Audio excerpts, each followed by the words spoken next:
ਦੋਸਤੋ ਅਮਰੀਕਾ ਦੇ ਇਮੀਗ੍ਰੇਸ਼ਨ ਵੀਜ਼ੇ ਦੇ ਇੰਟਰਵਿਊ ਵਿੱਚ ਹੁਣ ਕੁਝ ਨਵੇਂ ਸਵਾਲ ਪੁੱਛੇ ਜਾ ਰਹੇ ਨੇ, ਨਵੇਂ ਡਾਕੂਮੈਂਟਸ ਮੰਗੇ ਜਾ ਰਹੇ ਨੇ। ਉਹ ਨਵੇਂ ਸਵਾਲ ਕੀ ਨੇ, ਉਹ ਨਵੇਂ ਡਾਕੂਮੈਂਟਸ ਕੀ ਨੇ, ਇਹ ਸਾਰਾ ਕੁਝ ਮੈਂ ਤੁਹਾਨੂੰ ਅੱਜ ਇਸ ਵੀਡੀਓ 'ਚ ਦੱਸਣਾ ਹੈ। ਬੜਾ ਕੀਮਤੀ ਵੀਡੀਓ ਹੈ। ਮੈਂ ਇਹ ਸਾਰੀ ਨਵੀਂ ਇਨਫੋਰਮੇਸ਼ਨ ਇਕੱਠੀ ਕਰਕੇ ਲਿਆ। 24 ਘੰਟੇ ਤੋਂ ਮੈਂ ਇਹਦੇ ਪਿੱਛੇ ਲੱਗਾ ਸਾਂ। ਹੁਣ ਮੈਨੂੰ ਸਬੂਤਾਂ ਨਾਲ ਮਿਲੀ ਹੈ। ਸਬੂਤ ਨਹੀਂ ਸੀ ਮਿਲ ਰਹੇ, ਜ਼ਬਾਨੀ ਕਲਾਮੀ ਗੱਲਾਂ ਹੋ ਰਹੀਆਂ ਸਨ। ਸਬੂਤ ਮਿਲ ਗਏ ਨੇ।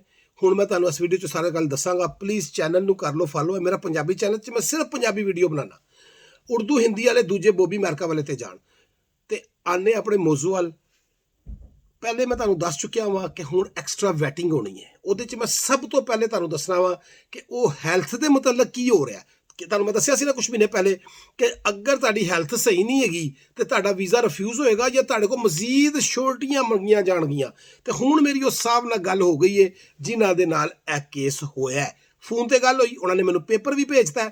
ਉਹ ਕੀ ਹੈ ਜੀ ਕਿ ਉਹ ਸਾਹਿਬ ਨੂੰ ਡਾਇਲਿਸਿਸ ਦਾ ਮਸਲਾ ਹੈ। ਉਹ ਡਾਇਲਿਸਿਸ ਕਰਵਾਉਂਦੇ ਨੇ। ਉਹ ਗਏ ਨੇ ਇਮੀਗ੍ਰੇਸ਼ਨ ਵੀਜ਼ੇ ਵਾਸਤੇ, ਇੰਟਰਵਿਊ ਦਿੱਤਾ, ਸਭ ਕੁਝ ਸਹੀ ਹੋ ਗਿਆ। ਉਹਨਾਂ ਨੂੰ 221G ਮਿਲ ਗਿਆ ਜਿਹੜਾ ਅੱਜ ਕੱਲ੍ਹ ਸਭ ਨੂੰ ਮਿਲ ਰਿਹਾ। ਉਹ ਘਰ ਵਾਪਸ ਆ ਗਏ। ਉਹਨਾਂ ਨੂੰ ਪਿੱਛੋਂ ਲੈਟਰ ਆਇਆ। ਹੁਣ ਉਹ ਲੈਟਰ ਜਿਹੜਾ ਨਾ ਉਹ ਨਵੀਂ ਗੱਲ ਹੈ। ਪਹਿਲੇ ਮੈਂ ਸਿਰਫ ਹੈਲਥ ਦੱਸ ਰਿਹਾ, ਅਗਲੇ ਹਿੱਸੇ 'ਚ ਦੂਜੀ ਗੱਲ ਵੀ ਦੱਸਾਂਗਾ ਨਾਲ ਹੀ ਇਸੇ ਵੀਡੀਓ 'ਚ। ਉਹ ਨਵਾਂ ਲੈਟਰ ਕੀ ਕਹਿੰਦਾ ਹੈ ਕਿ ਜਨਾਬ ਜਿੰਨੇ ਤੁਹਾਨੂੰ ਪਟੀਸ਼ਨ ਤੁਹਾਡੀ ਦਾਇਰ ਕੀਤੀ ਨਾ ਅਮਰੀਕਾ ਦੇ ਵਿੱਚ ਜਿਹੜਾ ਬੰਦਾ ਹੈ ਉਹਨੂੰ ਕਹੋ ਕਿ ਆਪਣੀ ਇੰਸ਼ੋਰੈਂਸ 'ਚ ਤੁਹਾਨੂੰ ਐਡ ਕਰੇ, ਕਾਰਡ ਬਣਾਏ, ਸਾਨੂੰ ਭੇਜੇ।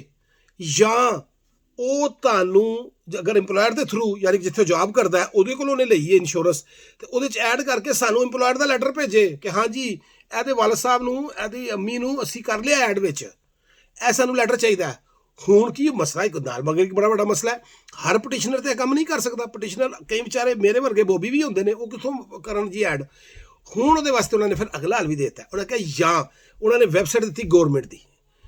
ਉਹਦੇ ਵਿੱਚ ਉਹਨਾਂ ਨੇ ਕਿਹਾ ਕਿ ਇੱਥੋਂ ਜਾ ਕੇ ਆਪਣੇ ਆਪ ਨੂੰ ਇਨਰੋਲ ਕਰੋ, ਇਹਦੇ ਵਿੱਚ ਇਹ ਵਾਲੀ ਇੰਸ਼ੋਰੈਂਸ ਤੋਂ ਐਸਟੀਮੇਟ ਲਵੋ। ਹੁਣ ਉਹਦੇ 'ਚ ਤੇ ਤੁਹਾਨੂੰ ਪਤਾ ਮਹੀਨੇ ਦੇ $700, $800, $500, $400 ਵੀ ਪੈ ਸਕਦੇ ਨੇ। ਉਹ ਹੁਣ ਜਮ੍ਹਾਂ ਕਰਾਈਏ, ਕੀ ਕਰੀਏ? ਫਿਰ ਉਹਨੇ ਨਾਲ ਹੀ ਤੀਸਰੀ ਲਾਈਨ 'ਚ, ਮੈਂ ਖੁਦ ਕਿਉਂਕਿ ਲੈਟਰ ਪੜ੍ਹਿਆ, ਤੀਸਰੀ ਲਾਈਨ 'ਚ ਬੜੀ ਵਾਜ਼ਿਆ कहता कि you don't have to buy this insurance right now.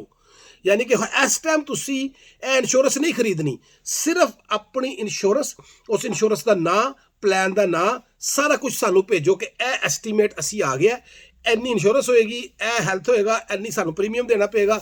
ਸਿਰਫ ਸਾਨੂੰ ਐਸਟੀਮੇਟ ਭੇਜੋ ਤੇ ਫਿਰ ਅਸੀਂ ਤੁਹਾਡੇ ਅੱਗੇ ਕੰਮ ਚਲਾਵਾਂਗੇ। ਹੁਣ ਇਹ ਇੱਕ ਨਵੀਂ ਗੱਲ ਹੈ। ਹੁਣ ਯਾਦ ਰੱਖੋ, ਮੈਂ ਪਹਿਲੇ ਵੀ ਕੱਲ ਦੱਸ ਚੁੱਕਿਆ ਕਿ ਸ਼ੂਗਰ ਵਾਲੇ ਪਰੇਸ਼ਾਨ ਨਾ ਹੋ ਜਾਣਾ, ਇਹ ਦਿਲ ਦੇ ਜਿਹੜੇ ਕੋਈ ਕਿਸੇ ਦੇ ਵਾਲ ਪਏ ਨੇ ਉਹ ਪਰੇਸ਼ਾਨ ਨਾ ਹੋ ਜਾਣਾ, ਕੋਲੇਸਟ੍ਰੋਲ ਵਾਲੇ ਪਰੇਸ਼ਾਨ ਨਾ ਹੋ ਜਾਣਾ।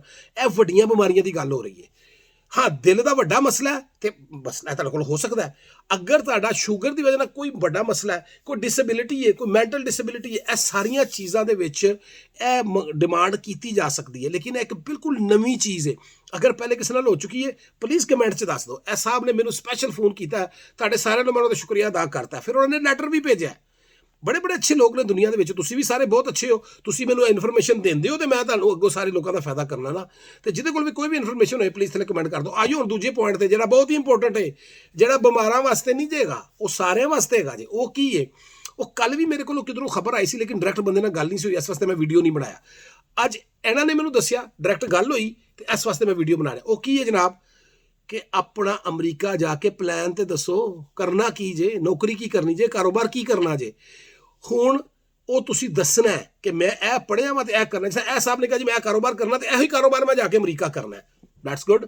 ਪਲਾਨ ਪੁੱਛਣਗੇ ਹੁਣ ਤੁਹਾਡੇ ਕੋਲੋਂ, ਇਹ ਨਹੀਂ ਕਿ ਜੀ ਅਜੇ ਜਾ ਕੇ ਦੇਖਾਂਗੇ ਕੀ ਕਰਨਾ। ਹੁਣ ਉਹ ਪਲਾਨ ਪੁੱਛ ਰਹੇ ਨੇ ਤੁਹਾਡੇ ਕੋਲ, ਪੂਰਾ ਤੁਹਾਡੀ ਤਾਲੀਮ ਦੇ ਹਿਸਾਬ ਨਾਲ ਪੁੱਛ ਸਕਦੇ ਨੇ। ਇਹ ਤਾਂ ਕਿਉਂਕਿ ਕਾਰੋਬਾਰੀ ਸਨ, ਕਾਰੋਬਾਰ ਦੀ ਗੱਲ ਹੋਈ। ਕੱਲ ਜਿਹੜੇ ਆਏ ਸਨ ਉਹਨਾਂ ਦਾ ਤਾਂ ਵੀਜ਼ਾ ਹੀ ਰਿਫਿਊਜ਼ ਕਰਤਾ ਗਿਆ ਸੀ। ਲੇਕਿਨ ਮੇਰੇ ਕਿਉਂਕਿ ਉਹਨਾਂ ਨਾਲ ਗੱਲ ਨਹੀਂ ਹੋਈ, ਮੈਂ ਇਸ ਵਾਸਤੇ ਕੋਈ ਤਫਸੀਲ ਨਹੀਂ ਦੱਸ ਸਕਦਾ। ਲੇਕਿਨ ਉਹ ਵੀਜ਼ਾ ਰਿਫਿਊਜ਼ ਹੋਇਆ ਸੀ ਕਿ ਪਲਾਨ ਹੀ ਨਹੀਂ ਤੁਸੀਂ ਦਿੱਤਾ ਜੀ ਸਾਨੂੰ, ਕੋਈ ਪਲਾਨ ਹੀ ਨਹੀਂ ਦੱਸ ਸਕੇ ਅਸੀਂ ਜਾ ਕੇ ਕੀ ਕਰਨਾ।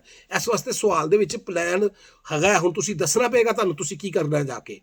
ਹਾਂ, ਇਹਦੇ 'ਚੋਂ ਤੁਹਾਡਾ ਅਗਲਾ ਸਵਾਲ ਤੁਹਾਡੇ ਜ਼ਿਹਨ 'ਚ ਜਾਏਗਾ ਜੀ ਬੁੱਢੇ ਵਾਲਦੈਨ ਦਾ ਕੀ ਬਣੇਗਾ, ਉਹ ਤਾਂ 70 ਸਾਲ ਦੇ 75 ਸਾਲ ਦੇ, ਉਹ ਕੀ ਪਲਾਨ ਦੱਸਣ। ਉਹ ਫਿਰ ਇੱਕੋ ਹੀ ਗੱਲ ਦੱਸਣਗੇ ਕਿ ਵੀ ਸਾਡਾ ਪੁੱਤਰ ਉੱਥੇ ਵੇ, ਸਾਡੀ ਬੇਟੀ ਉੱਥੇ ਵੇ, ਉਹ ਹੀ ਸਾਡਾ ਮਸਲਾ ਕਰਨਗੇ, ਉਹ ਹੀ ਸਾਡੇ ਖਰਚੇ ਕਰਨਗੇ, ਉਹ ਹੀ ਸਾਨੂੰ ਸਪਾਂਸਰ ਕਰਨਗੇ। ਅਸੀਂ ਤਾਂ ਰਿਟਾਇਰ ਲੋਕ ਆ, ਉਹਨਾਂ ਨੂੰ ਕੋਈ ਮਸਲਾ ਨਹੀਂ ਹੋਏਗਾ।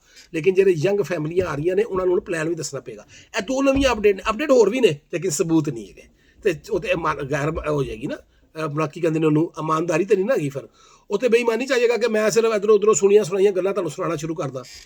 ਇਹ ਜੋ ਮੇਰੇ ਕੋਲ ਸਬੂਤ ਆਇਆ, ਜੋ ਗੱਲ ਹੋਈ, ਜੋ ਮੈਂ ਲੈਟਰ ਪੜਿਆ, ਉਹ ਤੁਹਾਨੂੰ ਮੈਂ ਇਸ ਵੀਡੀਓ 'ਚ ਦੱਸਦਾ। ਤੁਹਾਡੇ ਕੋਲ ਵੀ ਅਗਰ ਕੋਈ ਇਹੋ ਜਿਹੀ ਮਾਲੂਮਾਤ ਹੈਗੀ ਹੈ, ਕਿਸੇ ਨੇ ਤੁਹਾਨੂੰ ਦੱਸਿਆ, ਜਾਂ ਤੁਹਾਡਾ ਆਪਣਾ ਇੰਟਰਵਿਊ ਹੈ, ਤੁਹਾਡੀ ਕੋਈ ਫੈਮਿਲੀ ਮੈਂਬਰ ਹੈ ਜਿਹਦੇ ਨਾਲ ਮੇਰੀ ਗੱਲ ਹੋ ਸਕੇ, ਤੇ ਮੈਨੂੰ ਜ਼ਰੂਰ ਪਲੀਜ਼ ਕਮੈਂਟਸ ਕਰਕੇ ਦੱਸਣਾ। ਬਾਕੀ ਮਜ਼ੀਦ ਜਿਸ ਤਰ੍ਹਾਂ ਇਨਫੋਰਮੇਸ਼ਨ ਆਉਂਦੀ ਜਾਏਗੀ ਮੈਂ ਦੱਸਦਾ ਜਾਊਂਗਾ। ਇਹ ਸਾਰਾ ਕੁਝ ਪੌਜ਼ ਦਾ ਹਿੱਸਾ ਹੈ। Thank you so much.